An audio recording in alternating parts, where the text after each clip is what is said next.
Prime time ന്യൂസിലേക്ക് എല്ലാ പ്രേക്ഷകർക്കും സ്വാഗതം. ഇന്ന് ഇതുവരെ പുറത്തു വന്ന വാർത്തകളാണ് പ്രൈം ടൈം ന്യൂസ് പരിശോധിക്കാൻ പോകുന്നത്. അമീറുൽ ഇസ്ലാമിന് തൂക്കുകയർ തന്നെ.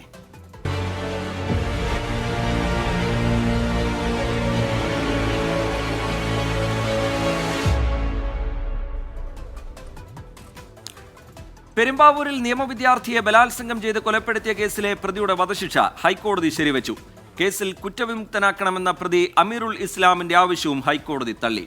കേസ് അപൂർവങ്ങളിൽ അത്യപൂർവമെന്നും ഇത്തരം സംഭവങ്ങൾ ആവർത്തിക്കാതിരിക്കാനാണ് കടുത്ത ശിക്ഷയെന്നും ഹൈക്കോടതി വ്യക്തമാക്കി. ജസ്റ്റിസുമാരായ പി സുരേഷ് കുമാർ, എസ് മനു എന്നിവരടങ്ങിയ ഡിവിഷൻ ബെഞ്ചാണ് സുപ്രധാന വിധി പുറപ്പെടുവിച്ചത്. പ്രോസിക്യൂഷൻ സമർപ്പിച്ച DNA സാമ്പിളുകൾ ഉൾപ്പെടെയുള്ള ശാസ്ത്രീയ തെളിവുകൾ വിശ്വസിക്കാമെന്ന് ഹൈക്കോടതി വ്യക്തമാക്കി. വീടിന്റെ വാതിൽ കട്ട്ളയിൽ നിന്നും പെൺകുട്ടിയുടെ ചുരിദാറിൽ നിന്നും കണ്ടെത്തിയ രക്തസാമ്പിളുകൾ തെളിവായി സ്വീകരിക്കാമെന്നും കോടതി ഉത്തരവിൽ ചൂണ്ടിക്കാട്ടി. കേസ് അപൂർവങ്ങളിൽ അപൂർവമെന്നും സമൂഹത്തിനു വേണ്ടിയുള്ള നീതിയാണ് നടപ്പാക്കുന്നതെന്നും ഡിവിഷൻ ബെഞ്ച് പറഞ്ഞു. പ്രതി ചെയ്ത ക്രൂരതയ്ക്ക് അർഹമായ ശിക്ഷ കിട്ടിയെന്നായിരുന്നു നിയമവിദ്യാർത്ഥിനിയുടെ അമ്മയുടെ പ്രതികരണം. അവൻ മരിച്ചു കാണാൻ ആ ഒരു ദിവസം കാത്തു നോക്കിയിരിക്കുന്നതാണ് ഞാൻ. കണ്ണിൽ എണ്ണയിച്ച് എൻ്റെ മോൻ്റെ ജീവനെടുത്ത് തന്നൂടെ. അപ്പം അതുകൊണ്ട് എത്രയും വേഗം അവനെ കൊല്ലാവോ അത്രയും നന്നായിരിക്കും. അപ്പം ഇനി നാളെ നമുക്ക് ഒരു എല്ലാ പെണ്ണുങ്ങൾക്ക് സമാധാനത്തോടുകൂടി ഈ നമ്മുടെ രാജ്യത്ത് ഇന്ത്യ കേരളത്തിനകത്ത് ജീവിക്കാൻ പറ്റും. കോടതി വിധി കേൾക്കാൻ നിയമവിദ്യാർത്ഥിനിയുടെ അമ്മയും സഹോദരിയും കോടതിയിൽ എത്തിയിരുന്നു. താൻ കുറ്റം ചെയ്തിട്ടില്ലെന്നും പോലീസ് കെട്ടിച്ചമച്ച തെളിവുകളാണ് തനിക്കെതിരെ വിചാരണ കോടതി പരിഗണിച്ചതെന്നുമായിരുന്നു പ്രതിയുടെ അപ്പീലിലെ വാദം. 2016 ഏപ്രിൽ 28-നാണ് പെരുമ്പാവൂരിൽ നിയമവിദ്യാർത്ഥിനി കൊല്ലപ്പെട്ടത്. അപൂർവങ്ങളിൽ അപൂർവമെന്നാണ് വധശിക്ഷ ശരിവെച്ച ഹൈക്കോടതിയുടെ നിരീക്ഷണം വന്നത്. ശാസ്ത്രീയ തെളിവുകൾ വിശ്വാസയോഗ്യമെന്നും ഹൈക്കോടതി വിലയിരുത്തുന്നു. അതായത് സുപ്രീം കോടതിയിൽ അപ്പീൽ പോയാലും പ്രതിഭാഗത്തിന് പ്രതീക്ഷ വേണ്ടെന്ന സാരം. എസ് ശ്രീകാന്ത്, 24, കൊച്ചി. പെരുമ്പാവൂരിലെ നിയമവിദ്യാർത്ഥിയെ കൊലപ്പെടുത്തിയ കേസിൽ പ്രതിയുടെ വധശിക്ഷ ഹൈക്കോടതി ശരിവെച്ചത് പോലീസിന് വലിയ നേട്ടമായി. തുടക്കം മുതൽ ഒട്ടേറെ വിമർശനം കേട്ട കേസിലാണ് പ്രതിക്ക് പരമാവധി ശിക്ഷ ഉറപ്പാക്കാൻ പോലീസ് ശേഖരിച്ച തെളിവുകൾ സഹായകമായത്. വിധിക്കെതിരെ പ്രതിഭാഗം സുപ്രീം കോടതിയെ സമീപിക്കും. പെരുമ്പാവൂരിലെ നിയമവിദ്യാർത്ഥിയുടെ കൊലപാതകത്തിൽ ദൃക്സാക്ഷിയില്ലാതിരുന്നിട്ടും പ്രതിക്ക് രക്ഷപ്പെടാനുള്ള പഴുതടച്ചത് ശാസ്ത്രീയ തെളിവുകളാണ്. അന്വേഷണ സംഘത്തെ special public prosecutor NK Unnikrishnan അഭിനന്ദിച്ചു. വളരെ സമർത്ഥമായ അന്വേഷണം നടത്തി കുറ്റമറ്റ രീതിയിൽ തെളിവുകൾ ശേഖരിക്കുകയും അത് നല്ല രീതിയിൽ കോടതിയിൽ പ്രസന്റ് ചെയ്യാൻ കഴിഞ്ഞു എന്നുള്ളത് കൊണ്ടാണ് ഈ കേസ് ഇത്തരമൊരു വിധിയിൽ എത്തിച്ചേർന്നത്. പോലീസിന് ആത്മവിശ്വാസം നൽകുന്ന വിധിയെന്ന് കേസ് അന്വേഷിച്ച SP S ശശിധരൻ. പോലീസ് സേനയ്ക്കാകെയുള്ള ഒരു അഭിമാനത്തോടെ നോക്കാനാവുന്ന ഒരു വിധിയാണ്. ബഹുമാനപ്പെട്ട കോടതി അത് കണ്ടിരിക്കുന്നു. ഒട്ടേറെ വെല്ലുവിളികൾ അതിജീവിച്ചാണ് കേസന്വേഷണം പൂർത്തിയാക്കിയതെന്ന് മേൽനോട്ട ചുമതലയുണ്ടായിരുന്ന മുൻ DGP B സന്ധ്യ. ആദ്യഘട്ടത്തിലൊരു വലിയ വെല്ലുവിളി ഉണ്ടായിരുന്നു. കാരണം പ്രതി ആരാണെന്ന് യാതൊരു തരത്തിലുള്ള ക്ലൂ ഇല്ല. അതിന് ഏറ്റവും വലിയ വെല്ലുവിളി. അമീറുൽ ഇസ്ലാമിന് വധശിക്ഷ വിധിച്ചതിൽ സുപ്രീം കോടതിയുടെ മാർഗനിർദ്ദേശം പാലിക്കപ്പെട്ടിട്ടില്ലെന്ന് പ്രതിഭാഗം അഭിഭാഷകൻ BA ആളൂർ പ്രതികരിച്ചു. ഇനി ഇതിലുള്ള എല്ലാ പഴുതുകളും ബഹുമാനപ്പെട്ട സുപ്രീം കോടതിയിൽ ഈ പറയുന്ന പരിഗണനയ്ക്ക് ഈ കേസ് പരിഗണിക്കുമ്പോൾ അവിടെ ഉണ്ടാകുമെന്നുള്ളതാണ് ഞാൻ വിചാരിക്കുന്നത്. 24 കൊച്ചി. ഹെലികോപ്റ്റർ അപകടത്തിൽ കൊല്ലപ്പെട്ട ഇബ്രാഹിം റൈസിയുടെ മൃതദേഹം കണ്ടെടുത്തു. സംസ്കാരം നാളെ തബ്രിസ് നഗരത്തിൽ എന്നാണ് സൂചന. അപകടത്തിൽ വിദേശകാര്യമന്ത്രി ഹുസൈൻ അമീർ അബ്ദുള്ളഹിയാൻ ഉൾപ്പെടെ 8 പേർ കൂടി മരിച്ചു. ലോക നേതാക്കൾ അനുശോചനം രേഖപ്പെടുത്തി. ഇറാന്റെ പുതിയ പ്രസിഡന്റായി മുഹമ്മദ് മൊഖാബർ ചുമതലയേറ്റു.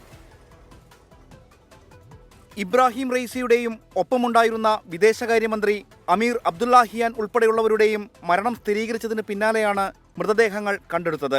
കനത്ത മഞ്ഞും തണുപ്പും രക്ഷാപ്രവർത്തനം ദുഷ്കരമാക്കി. മൃതദേഹങ്ങൾ കണ്ടെടുത്തതോടെ രക്ഷാപ്രവർത്തനം അവസാനിപ്പിച്ചതായി ഇസ്ലാമിക് റിപ്പബ്ലിക് റെഡ് ക്രസന്റ് മേധാവി പിർ ഹൊസൈൻ കൊലിവാന്ത് അറിയിച്ചു. IRCS പ്രവർത്തകരും സൈന്യവും സംയുക്തമായാണ് രക്ഷാപ്രവർത്തനം നടത്തിയത്. രക്തസാക്ഷികളെ അടക്കം ചെയ്ത കിഴക്കൻ അസർബൈജാനിലെ ടബ്രിസിലേക്കാണ് മൃതദേഹങ്ങൾ കൊണ്ടുപോയത്. ഇറാനും അസർബൈജാനും സംയുക്തമായി നിർമ്മിച്ച 3ാമത്തെ അണക്കെട്ടിന്റെ ഉദ്ഘാടനം കഴിഞ്ഞ് മടങ്ങവെയാണ് ഇറാൻ പ്രസിഡന്റ് ഇബ്രാഹിം റൈസിയും സംഘവും സഞ്ചരിച്ചിരുന്ന അമേരിക്കൻ നിർമ്മിത ബെൽ 212 ഹെലികോപ്റ്റർ തകർന്നത്. വിദേശകാര്യമന്ത്രി അമീർ അബ്ദുള്ളഹിയാൻ, കിഴക്കേ അസർബൈജാൻ ഗവർണർ മാലിക് റഹ്മത്തി, രാഷ്ട്രപതിയുടെ സുരക്ഷാ സേനാ മേധാവി, പരമോന്നത നേതാവ് അയത്തുള്ള ഖമേനെയുടെ പ്രതിനിധി എന്നിവരാണ് പ്രസിഡന്റിനൊപ്പം കൊല്ലപ്പെട്ടത്. ഇറാന്റെ പുതിയ പ്രസിഡന്റായി വൈസ് പ്രസിഡന്റായിരുന്ന മുഹമ്മദ് മൊഖാബർ ചുമതലയേറ്റു. അലി ബഖേരി കാനിയാണ് വിദേശകാര്യമന്ത്രി. പ്രസിഡന്റിന്റെ വിയോഗത്തെ തുടർന്ന് പരമോന്നത നേതാവ് അയത്തുള്ള ഖമേനി രാജ്യത്ത് 5 ദിവസത്തെ ദുഃഖാചരണം പ്രഖ്യാപിച്ചു. പ്രധാനമന്ത്രി നരേന്ദ്രമോദി ഉൾപ്പെടെ ലോക നേതാക്കളും അനുശോചനം രേഖപ്പെടുത്തി. International desk 24. 3 ദിവസം തുടർച്ചയായി പെയ്ത മഴയിൽ ദുരിതക്കയത്തിലായി തിരുവനന്തപുരം നഗരം. പ്രധാന വാണിജ്യ കേന്ദ്രമായ ചാലയിലെ മിക്ക റോഡുകളിലും വെള്ളക്കെട്ടാണ്. സ്മാർട്ട് സിറ്റി നിർമ്മാണ പ്രവർത്തനങ്ങൾ പൂർത്തീകരിക്കാത്തതിനെതിരെ പ്രതിഷേധവുമായി വ്യാപാരികളും നാട്ടുകാരും രംഗത്തെത്തി. അതേസമയം വെള്ളക്കെട്ടിനെക്കുറിച്ച് പ്രതികരിക്കാൻ മേയർ ആര്യ രാജേന്ദ്രൻ തയ്യാറായില്ല. വീട്ടിലേക്കുള്ള പച്ചക്കറിയും പലചരക്കും വാങ്ങാൻ തലസ്ഥാന നഗരത്തിലെ പ്രധാന കമ്പോളത്തിലെത്തിയ സാധാരണ മനുഷ്യരുടെ അവസ്ഥയാണിത്. ഒരൊറ്റ രാത്രി പെയ്ത മഴയിൽ ചാലയിലെ കുത്തുവാൾ തെരുവുൾപ്പെടെ പല റോഡുകളും വെള്ളക്കെട്ടിലായി. ഓടമൊന്നും പണിഞ്ഞിട്ടില്ല, അതാ നടക്കാൻ പറ്റണില്ല. എല്ലായിടവും വെള്ളം തന്നെ. ആറ്റിലുള്ള വെള്ളം ഓട വഴി കയറി ഇങ്ങനെ വന്നാണ് ഇതത്രയും നിറയുന്നത്. പിന്നെ ചെരുപ്പുകളും പൊട്ടി ചാലയിലെ വ്യാപാരികളാണ് കൂടുതൽ വലഞ്ഞത്. കടയ്ക്കുള്ളിൽ വെള്ളം കയറി സാധനങ്ങൾ നനഞ്ഞു. ഇവിടെ 2 ദിവസം കൊണ്ട് വെള്ളപ്പൊക്കാണ്, ആരും തിരിഞ്ഞു നോക്കുന്നില്ല. കച്ചവടം പാടെ കുറഞ്ഞു. വെള്ളം പുറത്ത് ഇറങ്ങാൻ പറ്റില്ല, നമുക്ക് മുട്ടുവരെ വെള്ളമാണ്. ഇത് മഴയാണെന്ന് ഇത് എല്ലാവർക്കും അറിയാം. പക്ഷെ അതിനു മുമ്പുള്ള സംവിധാനം ചെയ്തിരുന്നെങ്കിൽ ഇത്ര ബുദ്ധിമുട്ടില്ലല്ലോ. സ്മാർട്ട് സിറ്റിയുമായി ബന്ധപ്പെട്ട അശാസ്ത്രീയ റോഡ് നിർമ്മാണമാണ് ദുരിതത്തിന് കാരണമെന്ന് പ്രദേശവാസികൾ പറയുന്നു. മാസം 6-8 ആയില്ലേ ഇതറിയ പൊളിച്ചിട്ടിട്ട് ഇവിടെ ഏതെങ്കിലും ഒന്ന് വിഴുന്ന് തീരുന്നതിന് ശേഷം ഇവർ ശരിയാക്കോളാം. ചാലയിൽ മാത്രമല്ല, മുട്ടത്തറ, ആര്യൻകുഴി, വള്ളക്കടവ് ഭാഗങ്ങളിലും വെള്ളം കയറി. നഗരത്തിലെ വെള്ളക്കെട്ടിനെ കുറിച്ച് ചോദിച്ചപ്പോൾ മേയർ പ്രതികരിച്ചില്ല. വേറെ പ്രതികരിക്കാനുണ്ടോ? അല്ല, ജസ്റ്റ് എന്താണ് ഈ വിഷയം? ആളുകൾ വേറെ നമ്മൾ ഈ പരിഹാരം ഉടനെ കാണോ? വെള്ളക്കെട്ട് രൂക്ഷമായ പ്രദേശങ്ങൾ മേയർ ആര്യ രാജേന്ദ്രൻ സന്ദർശിച്ചില്ല. സ്മാർട്ട് റോഡുകളുടെ ദുരവസ്ഥയിൽ മനുഷ്യാവകാശ കമ്മീഷൻ കേസെടുത്തു. നിർമ്മാണ പ്രവർത്തനങ്ങൾ അനന്തമായി നീളുന്നതിൽ കോർപ്പറേഷൻ സെക്രട്ടറിയോട് മനുഷ്യാവകാശ കമ്മീഷൻ റിപ്പോർട്ടും തേടിയിട്ടുണ്ട്. തിരുവനന്തപുരം നഗരത്തിലെ പ്രധാന വാണിജ്യ കേന്ദ്രമാണ് ചാല. ആ ചാലയിലെ അവസ്ഥയാണിത്. മഴക്കാലത്തിന് മുൻപ് ഇവിടെയെങ്കിലും നിർമ്മാണ പ്രവൃത്തികൾ പൂർത്തീകരിക്കാൻ കഴിഞ്ഞിട്ടില്ല എന്നത് നാണക്കേടാണ്. സ്മാർട്ട് സിറ്റിയിലെ ജനങ്ങൾ പെരുവെള്ളത്തിൽ മുങ്ങിത്താഴുന്നു. ക്യാമറമാൻ രഞ്ജിത്ത് ഫ്രാൻസിസിനും ശ്രീജുനുമൊപ്പം ഷഫീദ് റൌത്തർ, 24 തിരുവനന്തപുരം. കനത്ത മഴ പലയിടങ്ങളിലും ജനജീവിതത്തെ ബാധിച്ചു. നഗരങ്ങളിൽ വെള്ളക്കെട്ട് രൂക്ഷമായി. വീടിനും വാഹനത്തിനും മുകളിലേക്ക് മരം മറിഞ്ഞു വീണ് അപകടമുണ്ടായി. ജനങ്ങൾ അതീവ ജാഗ്രത പാലിക്കണമെന്ന് ദുരന്ത നിവാരണ അതോറിറ്റിയുടെ മുന്നറിയിപ്പ്. ഇന്നലെ തുടങ്ങിയ മഴ ചെറിയ ഇടവേളകൾ എടുത്തതല്ലാതെ പൂർണ്ണമായി തോർന്നില്ല. മണ്ണു കുതിർന്നതോടെ മരങ്ങൾ കടപുഴകി. ഇടുക്കി നെടുങ്കണ്ടത്ത് ജീപ്പിന് മുകളിലേക്ക് മരം ഒടിഞ്ഞു വീണ പാറത്തോട് സ്വദേശി പെരിയസ്വാമി, ഡ്രൈവർ പാറത്തോട് സ്വദേശി മാരിമുത്തു എന്നിവർക്ക് പരിക്കേറ്റു. പെരിയസ്വാമിയുടെ നില ഗുരുതരമാണ്. തൃശൂർ റൌണ്ടിൽ കാറിന് മുകളിലേക്ക് മരം വീണ് 4 പേർക്ക് പരിക്കേറ്റു. ഫയർഫോഴ്സ് എത്തി മരം മുറിച്ചുമാറ്റിയാണ് ഗതാഗതം പുനഃസ്ഥാപിച്ചത്. വയനാട് പനമരത്ത് വീടിന് മുകളിൽ മരം വീണു. അമ്മാനി നഞ്ചനമൂല കോളനിയിൽ ബാലൻ, മഞ്ജു എന്നിവരുടെ വീടിനാണ് നാശനഷ്ടമുണ്ടായത്. മലപ്പുറം താനൂർ എടക്കപ്പുറത്ത് നിർമ്മാണത്തിലിരിക്കുന്ന കെട്ടിടത്തിന്റെ മതിലിടിഞ്ഞു. സമീപത്തെ വീട്ടുമുറ്റത്തായിരുന്ന 2 ബൈക്കുകൾ തകർന്നു. ഒരാൾക്ക് പരുക്കേറ്റു. കൊച്ചി നഗരത്തിൽ വിവിധ ഭാഗങ്ങളിൽ വെള്ളക്കെട്ട് രൂപപ്പെട്ടു. കുട്ടനാട് കൈനകരയിൽ വീടുകളിൽ വെള്ളം കയറി. മഴക്കെടുതി നേരിടാൻ എല്ലാ സജ്ജീകരണങ്ങളും ഏർപ്പെടുത്തിയതായി റവന്യൂ മന്ത്രി കെ രാജൻ. കേരളത്തിൽ റെഡ് അലർട്ടും മഴ ശക്തമാകും എന്നുള്ള കാലാവസ്ഥാ വകുപ്പിന്റെ മുന്നറിയിപ്പും പരിഗണിച്ചുകൊണ്ട് ശക്തമായിട്ടുള്ള ഇടപെടലുകൾ ദുരന്ത നിവാരണ വകുപ്പ് എന്ന നിലയിൽ അവരെടുത്ത് പോകുന്നുണ്ട്. അതുമായി ബന്ധപ്പെട്ട എല്ലാ വകുപ്പുകൾക്കും പ്രത്യേക നിർദ്ദേശം കൊടുത്തിട്ടുണ്ട്. റവന്യൂ വകുപ്പിനെ സംബന്ധിച്ചിടത്തോളം ജില്ലാ കേന്ദ്രങ്ങളിലും താലൂക്ക് കേന്ദ്രങ്ങളിലും DOCകളും TOCകളും ശക്തിപ്പെടുത്തിക്കൊണ്ട് മഴയുടെ ഭാഗമായിട്ടുണ്ടാകുന്ന ഏത് വിധത്തിലുള്ള പ്രയാസങ്ങളെയും നേരിടാൻ കഴിയുന്ന വിധത്തിലുള്ള ആലോചനകൾ എല്ലാം നടത്തി പൂർത്തീകരിച്ചിട്ടുണ്ട്. പത്തനംതിട്ടയിലെ മലയോര മേഖലയിൽ മഴ കനത്തതോടെ അച്ചൻകോവിലാറിൽ ജലനിരപ്പ് ഉയർന്നു. ഗവി അടക്കമുള്ള വിനോദസഞ്ചാര കേന്ദ്രങ്ങളിൽ യാത്രാവിലക്കുണ്ട്. കോട്ടയത്ത്, പാല, ഈരാറ്റുപേട്ട, മുണ്ടക്കയം ഭാഗങ്ങളിലാണ് കനത്ത മഴ. ഇടുക്കിയിൽ, കുമളിയിലും നെടുങ്കണ്ടത്തും ശക്തമായ മഴ ലഭിച്ചു. ജില്ലയിലെ മലയോര മേഖലയിലൂടെ രാത്രിയാത്രയ്ക്ക് നിയന്ത്രണമുണ്ട്. News desk 24. സംസ്ഥാനത്ത് അടുത്ത 3 ദിവസം അതിതീവ്ര മഴ തുടരാൻ സാധ്യതയെന്ന് കേന്ദ്ര കാലാവസ്ഥാ വകുപ്പിന്റെ മുന്നറിയിപ്പ്. തെക്കൻ കേരളത്തിലും മധ്യ കേരളത്തിലും വ്യാഴാഴ്ച വരെ മഴ കനക്കും. ഇടുക്കി, പത്തനംതിട്ട, കോട്ടയം ജില്ലകളിൽ ഇന്നും നാളെയും റെഡ് അലർട്ട് പ്രഖ്യാപിച്ചു. 8 ജില്ലകളിൽ ഓറഞ്ച് അലർട്ടും കാസർഗോഡ്, കണ്ണൂർ, വയനാട് ജില്ലകളിൽ യെല്ലോ അലർട്ടും പ്രഖ്യാപിച്ചിട്ടുണ്ട്. ബുധനാഴ്ചയോടെ തെക്കുപടിഞ്ഞാറൻ ബംഗാൾ ഉൾക്കടലിൽ ന്യൂനമർദ്ദം രൂപപ്പെടാൻ സാധ്യത. ശക്തമായ കാറ്റിനും മോശം കാലാവസ്ഥയ്ക്കും സാധ്യതയുള്ളതിനാൽ കേരള തീരത്ത് നിന്ന് കടലിൽ പോകുന്നതിന് ഏർപ്പെടുത്തിയ വിലക്ക് തുടരും. തെക്കൻ തമിഴ്നാട് തീരങ്ങളിൽ ഉയർന്ന തിരമാലയ്ക്കും കടലാക്രമണത്തിനും സാധ്യതയുള്ളതിനാൽ മത്സ്യത്തൊഴിലാളികളും തീരദേശവാസികളും ജാഗ്രത പാലിക്കണമെന്നും നിർദ്ദേശം.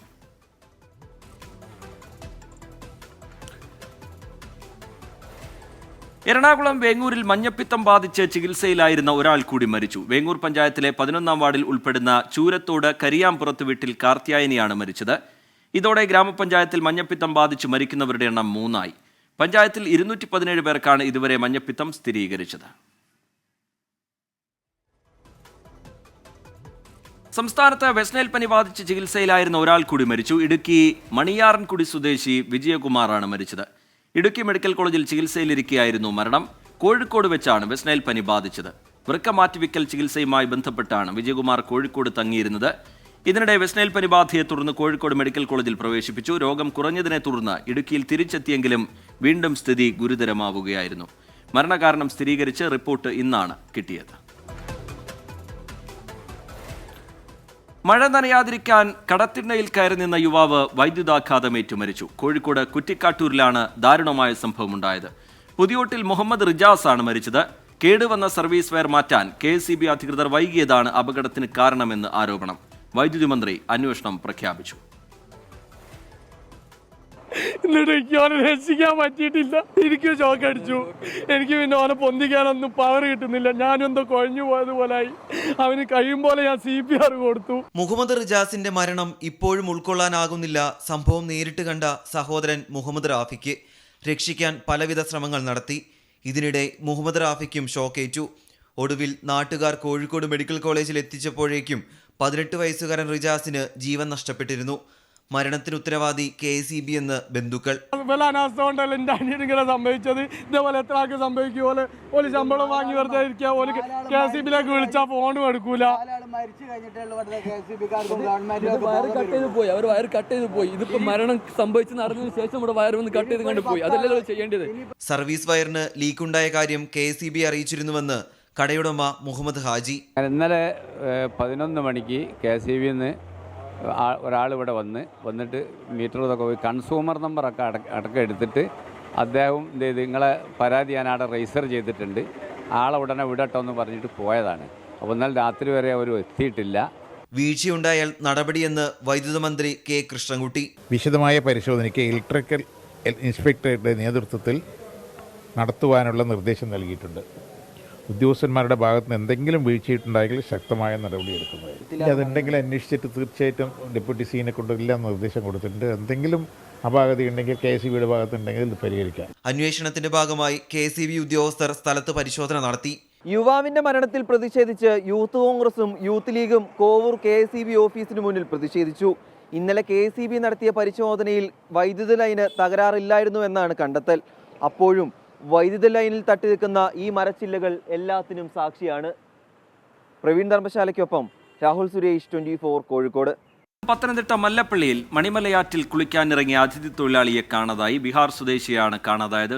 ശ്രീകുമാരൻ വിവരങ്ങളുമായി ചേരുന്നുണ്ട് പത്തനംതിട്ടയിൽ നിന്ന്. ശ്രീത്ത്, എന്താണ് വിവരങ്ങൾ? അപകടം എങ്ങനെയാണ് ശ്രീത്ത്? ഈ കോമളം പാലത്തിന് സമീപം കുളിക്കുകയായിരുന്നു ഈ അതിഥി തൊഴിലാളികൾ എന്നാണ് ഏറ്റവും ഒടുവിൽ മനസ്സിലാക്കുന്നത്. അവിടെ തൊട്ടടുത്ത മേഖലയിൽ ഇപ്പോൾ തിരച്ചിൽ പുരോഗമിച്ചുകൊണ്ടിരിക്കുകയാണ്. 3 മണിയോടുകൂടിയാണ് ഈ 3 ബീഹാർ സ്വദേശികളായ തൊഴിലാളികൾ ഈ പ്രദേശത്ത് കുളിക്കാൻ ഇറങ്ങിയത്. എന്തായാലും ഈ കുളിക്കാൻ ഇറങ്ങിയ തൊഴിലാളികളിൽ ഒരാൾ ഈ ഒഴുക്കിൽപ്പെടുകയായിരുന്നു. പ്രദേശത്തൂടി നീന്തുകയായിരുന്നു ഇവരെന്നാണ് മനസ്സിലാക്കുന്നത്. ശക്തമായ മഴ എല്ലാ മേഖലയിലും പെയ്തുകൊണ്ടിരിക്കുമ്പോഴാണ് ഈ അതിഥി തൊഴിലാളികൾ കുളിക്കാൻ ഇറങ്ങിയത് എന്നുകൂടി നമ്മൾ കാണാതിരുന്നുകൂടാ. എന്തായാലും ഫയർഫോഴ്സും കോയിപ്രം പോലീസും നാട്ടുകാരും അടങ്ങുന്ന വലിയ സംഘം ഇപ്പോൾ തിരച്ചിൽ തുടരുന്നുണ്ട്. ഇവരുടെ ഒപ്പം उसका नाम क्या है? नरेश नाम है। घर किधर है? बिहार है। बिहार। हाँ बिहार। इस दिन का काम नहीं है? आज काम नहीं, बारिश हो रहा था। किधर से काम कर रहे हैं? BBM company. ഇവിടെ ഒരു സ്വകാര്യ കമ്പനിയിൽ ജോലി ചെയ്യുന്ന ആളുകളാണ് എന്നാണ് മനസ്സിലാക്കുന്നത്. എന്തായാലും ഇപ്പോഴും തിരച്ചിൽ ആ പ്രദേശത്ത് തുടരുന്ന ഒരു കാഴ്ചയാണ് നമ്മൾ കാണുന്നത്. ഇതുവരെ മൃതദേഹമോ അല്ലെങ്കിൽ ഈ നരേഷിനെയോ കണ്ടെത്താൻ കഴിഞ്ഞിട്ടില്ല എന്നതാണ് ഏറ്റവും ദുഃഖകരമായ കാര്യം. പ്രീജിത്ത. ശരി, പത്തനംതിട്ട മല്ലപ്പള്ളിയിലാണ് മണിമലയാറ്റിൽ കുളിക്കാനിറങ്ങിയ അതിഥി തൊഴിലാളിയെ കാണാതായത്. തിരച്ചിൽ അവിടെ തുടരുകയാണ്. സംഭവ സ്ഥലത്ത് നിന്ന് വിവരങ്ങൾ നൽകുകയായിരുന്നു ശ്രീകുമാരൻ. 5ാം ഘട്ട പോളിംഗ് മന്ദഗതിയിൽ. ICL FinCorp 24 ഇലക്ഷൻ സമർപ്പിക്കുന്നത് ICL FinCorp, the intelligent choice.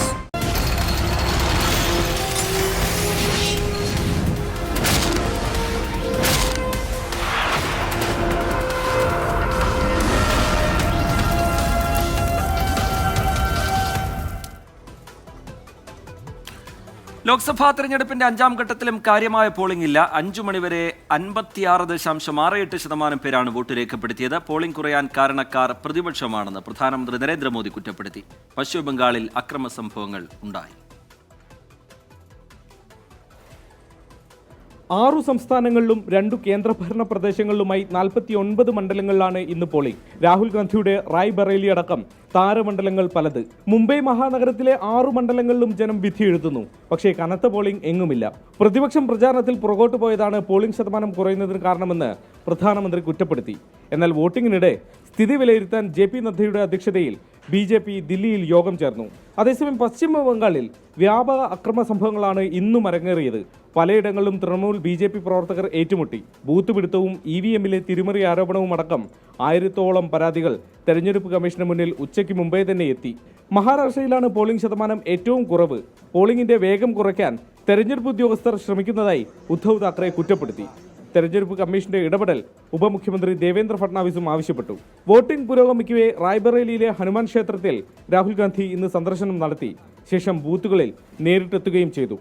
കനത്ത ചൂടിൽ ചുട്ടുപൊള്ളുന്ന വെയിലാണ് മഹാരാഷ്ട്രയടക്കം ഉത്തരേന്ത്യൻ സംസ്ഥാനങ്ങളിൽ പോളിംഗ് നടന്നത്. അതുകൊണ്ട് വോട്ടിംഗ് ശതമാനം കുറഞ്ഞതിന് ഇതടക്കം പല കാരണങ്ങൾ രാഷ്ട്രീയ പാർട്ടികൾക്ക് പറയാനുണ്ടാകും. പക്ഷേ ഈ കുറഞ്ഞ പോളിംഗ് ആരെ തുണയ്ക്കുമെന്നറിയാൻ ഫലം വരും വരെ കാത്തിരിക്കേണ്ടി വരും. വിവിധ ബ്യൂറോകൾക്കൊപ്പം മുംബൈയിൽ നിന്നും ശ്രീനാഥ് ചന്ദ്രൻ, 24. കൊടകര കുഴൽപ്പണക്കേസിൽ എൻഫോഴ്സ്മെന്റ് ഡയറക്ടറേറ്റിന്റെ അന്വേഷണം വേഗത്തിലാക്കണമെന്ന ഹർജി ഹൈക്കോടതി തള്ളി. കേസിൽ അന്വേഷണം തുടരുകയാണെന്ന് EDയുടെ മറുപടി പരിഗണിച്ചാണ് കോടതി ഉത്തരവ്. സ്വകാര്യ ഹർജിക്ക് പിന്നിൽ രാഷ്ട്രീയ ലക്ഷ്യങ്ങളുണ്ടെന്നും EDയുടെ മറുപടിയിൽ പറയുന്നു.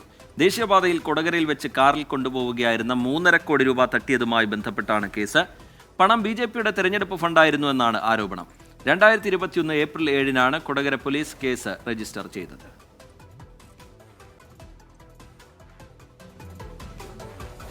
കോഴിക്കോട് പന്തീരാങ്കാവിൽ സർവീസ് റോഡിൽ വിള്ളൽ. ദേശീയപാതാ നിർമ്മാണത്തിന്റെ ഭാഗമായി നിർമ്മിച്ച സർവീസ് റോഡിലാണ് വിള്ളലുണ്ടായത്. മിഥില ബാലൻ വിവരങ്ങളുമായി കോഴിക്കോട്ട് നിന്ന് ചേരുന്നുണ്ട്. മിഥില, വിവരങ്ങൾ എന്താ?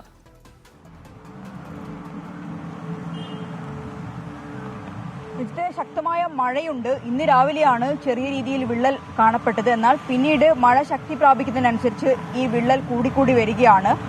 പന്തീരങ്കാവ് കൊടൽനടക്കാവിലാണ് ഈ സംഭവം. ദേശീയപാതയുടെ റോഡ് നിർമ്മാണത്തിന്റെ ഭാഗമായുള്ള സർവീസ് റോഡിലാണ് ഈ വിള്ളൽ രൂപപ്പെട്ടത്. വലിയ രീതിയിൽ ഈ റോഡിന് താഴ്ഭാഗങ്ങളിലായി നിരവധി കുടുംബങ്ങൾ താമസിക്കുന്നുണ്ട്. അവരെല്ലാം തന്നെ വലിയൊരു ഭീഷണി നേരിടുകയാണ്. ജനങ്ങളുടെ പരാതിയെ തുടർന്ന് കരാറുകാരെത്തി അത് കോൺക്രീറ്റ് ചെയ്യാൻ ശ്രമിച്ചെങ്കിലും ആ വിള്ളൽ ഇതുവരെ അടയ്ക്കാൻ കഴിഞ്ഞിട്ടില്ല. മഴയുടെ ശക്തി കൂടിക്കൊണ്ടിരിക്കുകയാണ്. ഈ സാഹചര്യത്തിൽ അടിയന്തര നടപടി വേണമെന്നാണ് ഈ പ്രദേശത്തുള്ള ആളുകൾ ആവശ്യപ്പെടുന്നത്. ഇവരുടെ വീടുകൾക്ക് മുന്നിലേക്കും ഒരു വീടിന്റെ കിണർ പാതി മൂടിയ അവസ്ഥയിലാണ്. മണ്ണും ചരലുമെല്ലാം ഒലിച്ചിറങ്ങിയിട്ട് ഈ വിള്ളലിലൂടെ വലിയ രീതിയിൽ ഇത് പ്രശ്നമുണ്ടാക്കുന്നുണ്ട്. ശരി, മിഥില ബാലൻ കോഴിക്കോട്ട് നിന്ന് വിവരങ്ങൾ നൽകുകയായിരുന്നു. കോഴിക്കോട് വൻ മയക്കുമരുന്ന് വേട്ട. പുതിയങ്ങാടിയിലെ വാടക വീട്ടിൽ നടത്തിയ റെയ്ഡിൽ 5 കോടി രൂപയുടെ മയക്കുമരുന്ന് city police dance of squad പിടികൂടി. പ്രതികൾ ഓടി രക്ഷപ്പെട്ടു. ദീപക് ധർമ്മടം ചേരുന്നുണ്ട് വിവരങ്ങളുമായി കോഴിക്കോട്ട് നിന്ന്. ദീപക്, വിവരങ്ങൾ എന്താണ് ദീപക്? റിജിത്ത്, സമീപകാലത്തെ ഏറ്റവും വലിയ മയക്കുമരുന്ന് വേട്ടയെന്ന് വേണം കോഴിക്കോട്ടെ ഈ വേട്ടയെ വിശേഷിപ്പിക്കാൻ. ഇന്നലെ രാത്രിയാണ് പോലീസിൽ പിടികൂടിയത്. പക്ഷേ അതിന്റെ വിശദാംശങ്ങൾ ഇപ്പോൾ പുറത്തു വരുന്നതേ ഉള്ളൂ. കൂടുതലായും ഏറ്റവും പ്രധാനപ്പെട്ട കാര്യം 750 ഗ്രാം MDMA ഉണ്ടായിരുന്നു, 80 LSD സ്റ്റാമ്പ്, അതുപോലെ തന്നെ അതീവ മയക്കുമരുന്ന് ഗുളിക 24 എണ്ണം. ഇത്രയും സാധനങ്ങളാണ് സിറ്റി പോലീസിന്റെ ഡാൻസ് ഓഫ് സ്ക്വാഡും അതുപോലെ തന്നെ സിറ്റി പോലീസ് അസിസ്റ്റന്റ് കമ്മീഷണറും ടൗൺ അസിസ്റ്റന്റ് കമ്മീഷണറും ചേർന്ന് പിടികൂടിയത്. വെള്ളയിൽ SHO ആണ് അന്വേഷണ ഉദ്യോഗസ്ഥൻ. ഇതിൽ 3 പേർ ഓടിക്കളഞ്ഞു എന്നുള്ളതാണ് പ്രാഥമികമായ വിവരം. ഇവരെ കണ്ടുകിട്ടാൻ വേണ്ടിയും ഇവർക്ക് മയക്കുമരുന്ന് എത്തിച്ചവരെ കണ്ടുകിട്ടാനും വേണ്ടിയുള്ള ശ്രമത്തിലാണ് ഇപ്പോൾ പോലീസ്. ശരി, ദീപക് ധർമ്മടം കോഴിക്കോട്ട് നിന്ന് വിവരങ്ങൾ നൽകുകയായിരുന്നു. കാസർഗോഡ് പടന്നക്കാട് 10 വയസ്സുകാരിയെ തട്ടിക്കൊണ്ടുപോയി പീഡിപ്പിച്ച കേസിലെ പ്രതിയുടെ ചിത്രം പോലീസ് പുറത്തുവിട്ടു. കുടക് സ്വദേശി PA സലീമാണ് പെൺകുട്ടിയെ ഉപദ്രവിച്ചത്. അരുൺ പാറക്കൽ വിവരങ്ങളുമായി കാസർഗോഡ് നിന്ന് ചേരുന്നുണ്ട്. അരുൺ, ഈ പ്രതിക്കായുള്ള പോലീസിന്റെ അന്വേഷണം ഊർജിതമായി തുടരുന്നതിനിടെ ചിത്രം പുറത്തുവിടുന്നു. എന്താണ് വിശദാംശങ്ങൾ അരുൺ? റിജിത്ത്, കഴിഞ്ഞ കുറച്ച് ദിവസങ്ങളായി ഈ പ്രതിക്ക് വേണ്ടി പടന്നക്കാട് 10 വയസ്സുകാരിയെ തട്ടിക്കൊണ്ടുപോയി പീഡിപ്പിച്ച കേസിലെ പ്രതിക്ക് വേണ്ടിയുള്ള തെരച്ചിലായിരുന്നു കാസർഗോഡ് ജില്ലയിൽ പോലീസ് മുഴുവൻ 32 അംഗ പ്രത്യേക അന്വേഷണ സംഘമൊക്കെ രൂപീകരിച്ചിരുന്നു. ഇപ്പോൾ ഒടുവിൽ പോലീസ് ആ ചിത്രം പുറത്തുവിട്ടിരിക്കുന്നു. നമുക്ക് ഇന്നലെ തന്നെ ഈ ചിത്രം ലഭിച്ചിരുന്നു. പക്ഷേ പോലീസിന്റെ ഒരു നിർദ്ദേശമുണ്ടായിരുന്നു, ചിത്രം പുറത്തുവിടാൻ പാടില്ല, പ്രതിയുടെ പേര് വെളിപ്പെടുത്താൻ പാടില്ല, അത് അന്വേഷണ സംഘത്തെ ബാധിക്കും എന്ന് പറഞ്ഞിരുന്നു. ഇന്നിപ്പോൾ പോലീസ് അനുമതി നൽകിയിരിക്കുന്നു. പോലീസ് ഈ ചിത്രം പുറത്തുവിട്ടിരിക്കുന്നു. കുടക് സ്വദേശിയാണ് PA സലീം, 36 വയസ്സ്. അദ്ദേഹമാണ് ഈ പ്രതിയാണ് ഇത്തരത്തിലൊരു ക്രൂരകൃത്യം നാടിന് നടക്കിയ ഒരു ക്രൂരകൃത്യം നടത്തിയിരിക്കുന്നത്. എന്തായാലും പ്രതിക്ക് വേണ്ടിയുള്ള തെരച്ചിൽ പോലീസ് തുടരുകയാണ്. കുടകിലേക്ക് ഇയാൾ രക്ഷപ്പെട്ടു എന്നാണ് മനസ്സിലാക്കാൻ സാധിക്കുന്നത്. ഇയാൾ ഈ കുട്ടിയുടെ, അതായത് ഈ പെൺകുട്ടിയുടെ വീടിന് തൊട്ടടുത്ത് തന്നെയാണ് താമസം. കുടകിൽ നിന്ന് കാഞ്ഞങ്ങാട് എത്തി വിവാഹം കഴിച്ച് ഇവിടെ താമസിക്കുന്ന ആളാണ് ഈ പ്രതി എന്ന് പോലീസ് സ്ഥിരീകരിച്ചിരുന്നു. നേരത്തെ തന്നെ പോലീസ് ഒരു അനുമാനത്തിൽ തന്നെയായിരുന്നു അന്വേഷണമൊക്കെ മുന്നോട്ട് പോയിരുന്നത്. എന്തായാലും ഇപ്പോൾ ഒടുവിൽ പ്രതിയുടെ ചിത്രം പുറത്തുവിട്ടിരിക്കുന്നു. ശരി, അരുൺ പാറക്കൽ വിവരങ്ങൾ നൽകുകയായിരുന്നു. കാസർഗോഡ് പടന്നക്കാട് 10 വയസ്സുകാരിയെ തട്ടിക്കൊണ്ടുപോയി പീഡിപ്പിച്ച കേസിലെ പ്രതിയുടെ ചിത്രം പോലീസ് പുറത്തുവിട്ടിരിക്കുകയാണ്. ഇപ്പോഴത്തെ കാലാവസ്ഥ സമർപ്പിക്കുന്നത് Berger paints 100 years of trust.